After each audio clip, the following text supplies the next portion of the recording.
breaking news that will reshape everything you thought you knew about money.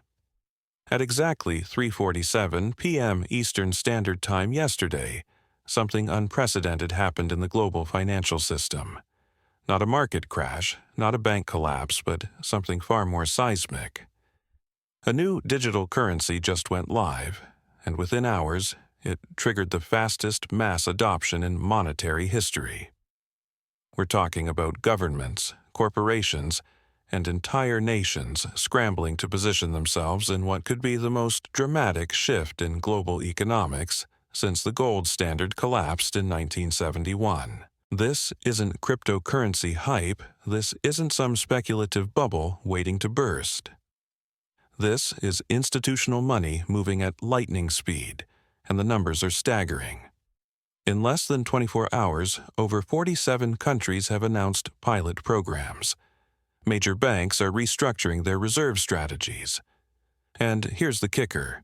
3 G7 nations just quietly began accepting this new currency for international trade settlements.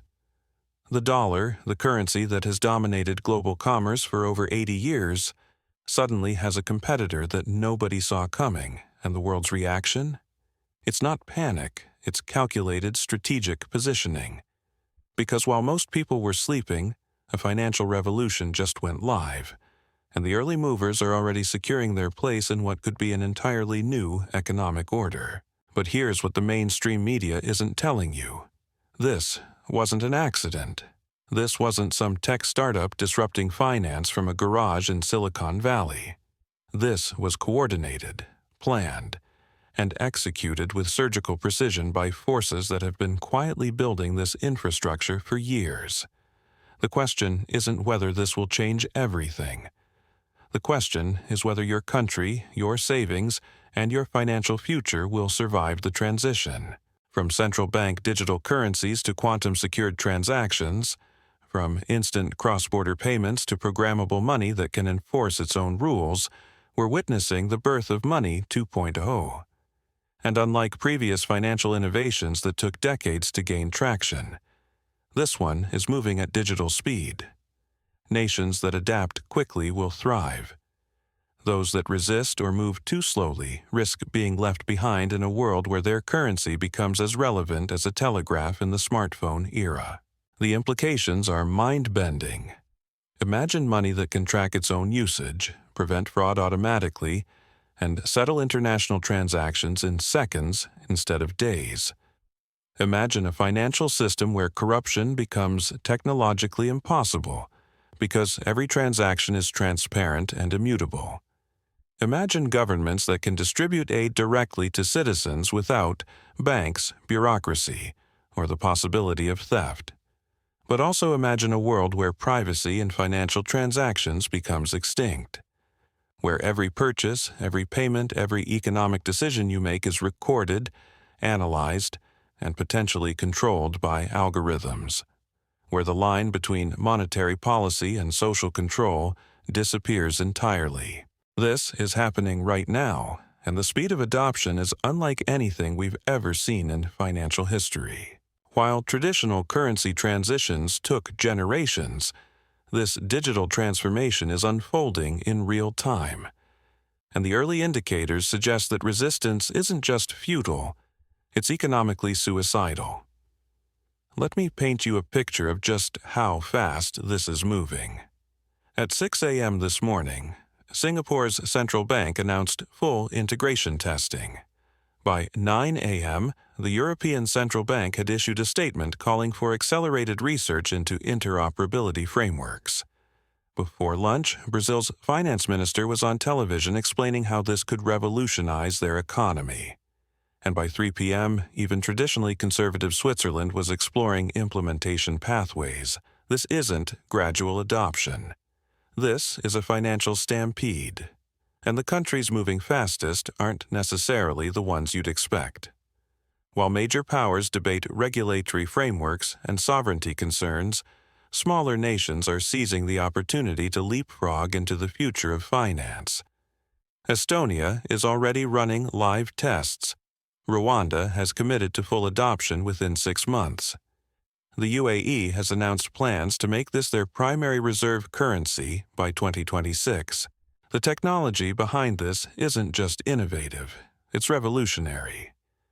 We're talking about quantum-resistant encryption that makes current cybersecurity look like a wooden lock on a bank vault. Distributed ledger systems that can process millions of transactions per second while maintaining perfect transparency. Smart contracts that can execute complex financial agreements without human intervention or the possibility of manipulation. But the real game changer isn't the technology itself, it's the network effect. Every nation, every institution, every business that adopts this system makes it exponentially more valuable for everyone else. And we're already seeing that network effect accelerate at an unprecedented pace. The traditional banking system, built on correspondent relationships and multi-day settlement periods, suddenly looks as outdated as sending telegrams. International wire transfers that currently take 3 to 5 business days and cost significant fees can now happen in real time for fractions of a cent. Foreign exchange markets that generate trillions in trading volume through currency conversion inefficiencies suddenly face potential obsolescence. And here's where it gets really interesting. The countries moving fastest aren't necessarily doing it because they love new technology. They're doing it because they see the writing on the wall. In a world where one currency can instantly connect to any other without traditional banking intermediaries, being left out isn't just inconvenient, it's economically devastating. Think about it this way. If most of the world adopts a system that allows instant, nearly free international transactions, what happens to countries still relying on traditional correspondent banking? Their businesses become less competitive overnight. Their trade relationships become more expensive and slower. Their citizens and companies start demanding access to the faster, cheaper alternative. The network effect creates a situation where neutrality becomes impossible. You're either part of the new system, benefiting from its speed and efficiency, or you're outside it, paying the price in reduced competitiveness and economic isolation. And once a critical mass of nations adopts the system, staying out becomes economically unsustainable. We're seeing this play out in real time. Nations that were initially skeptical are now announcing feasibility studies. Central banks that dismissed digital currencies just months ago are now scrambling to understand implementation timelines. The conversation has shifted from whether this will happen to how quickly each country can position itself advantageously. But this isn't just about government adoption. Corporate treasuries are already exploring how this could revolutionize their operations. Multinational companies that currently lose billions annually to foreign exchange inefficiencies and settlement delays are seeing a path to massive cost savings and operational improvements. Supply chain financing that currently takes weeks could happen in real time. Cross-border payroll that requires complex banking relationships could become as simple as sending an email. The early corporate adopters are already reporting dramatic improvements in cash flow management and operational efficiency. And as more companies integrate these capabilities, the competitive pressure on their slower-moving competitors intensifies. We are not just seeing government adoption, we're seeing market-driven demand that's accelerating the transition beyond what anyone predicted. Yet beneath all this excitement lies a fundamental question that nobody wants to address directly. What happens to the existing power structures when money itself becomes programmable? When central banks can implement monetary policy through code rather than interest rate adjustments? When governments can distribute stimulus payments instantly and track exactly how they're spent? When tax collection becomes automatic and tax avoidance becomes technologically impossible, the implications extend far beyond simple payment efficiency. We're talking about a fundamental restructuring of the relationship between individuals, institutions, and the state. And the countries moving fastest are the ones that believe they can leverage these new capabilities to their advantage. But here's what's really keeping financial analysts awake at night. The speed of this transition suggests that the window for strategic positioning is measured in months, not years. Countries and institutions that move too slowly risk finding themselves locked out of the primary global financial infrastructure of the future. And we're just getting started. The data coming in from the first 48 hours is absolutely staggering. We're not talking about gradual adoption curves or pilot programs anymore. We're talking about full-scale economic migration happening in real time, and the countries that hesitated, they're scrambling to catch up. But the first-mover advantage is already creating insurmountable gaps. Here's what happened overnight that nobody saw coming. Japan, traditionally one of the most conservative financial systems in the world, just announced they're fast-tracking full implementation within 90 days. Not a study. Not a pilot program. Full implementation. Their finance minister went on record saying they cannot afford to be left behind in what he called the most significant monetary revolution in human history. But the real shock came from an unexpected source. The African Development Bank just committed $340 billion to infrastructure supporting this new system across 28 nations simultaneously. That's not a typo. $340 billion in one announcement. They're essentially building an entirely parallel financial infrastructure that bypasses traditional Western banking systems entirely. And here's where it gets absolutely wild. The transaction volume in the first 72 hours exceeded the total annual GDP of most developed nations. We're talking about money moving at a scale and speed that makes previous financial systems look like they're operating in slow motion. Settlement times that used to take days now happen in microseconds. Currency conversion that used to cost percentage points now costs fractions of pennies.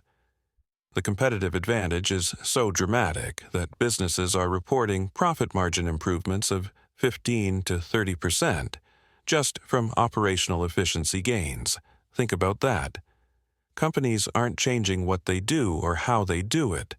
They're just using a different payment system and their profitability is skyrocketing. Meanwhile, traditional banks are facing an existential crisis. Their entire business model is built on being intermediaries in financial transactions. But when transactions can happen directly between parties with perfect security and instant settlement, what exactly do you need banks for? The answer is becoming increasingly unclear, and bank stocks are reflecting that uncertainty. The geopolitical implications are even more staggering. Countries that adopt this system early aren't just gaining economic advantages. They're gaining strategic leverage over nations still trapped in legacy financial infrastructure. When your country can settle international trade instantly, while your competitors wait days for wire transfers, that's not just convenience. That's competitive dominance. And the domino effect is accelerating beyond anyone's projections. Every major adoption announcement triggers 3 more. Every successful implementation creates pressure on neighboring countries to follow suit or risk economic isolation. We're witnessing financial peer pressure on a global scale, and the pressure is intensifying daily. But here's the part that should terrify anyone holding significant dollar-denominated assets. The new system isn't just faster and cheaper. It's designed to be completely independent of existing currency infrastructure. That means countries can trade, invest, and conduct business without ever touching traditional banking systems or reserve currencies. For 80 years, global commerce has flowed through dollar-denominated systems. Every major transaction, every international trade deal, every central bank reserve strategy has been built around dollar dominance. But what happens when there's a system that's faster, cheaper, more secure, and doesn't require dollar conversion at any point in the process? The writing isn't just on the wall. It's written in code that's already executing billions of transactions. And every transaction that happens outside traditional systems is a transaction that doesn't support dollar demand or traditional banking profits. The speed of this transformation suggests we're not looking at a gradual transition. We're looking at a potential collapse of existing systems and their replacement with something entirely different.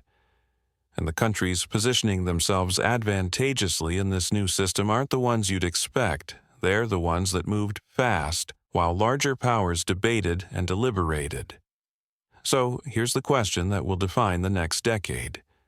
Are we witnessing the birth of a more efficient global financial system?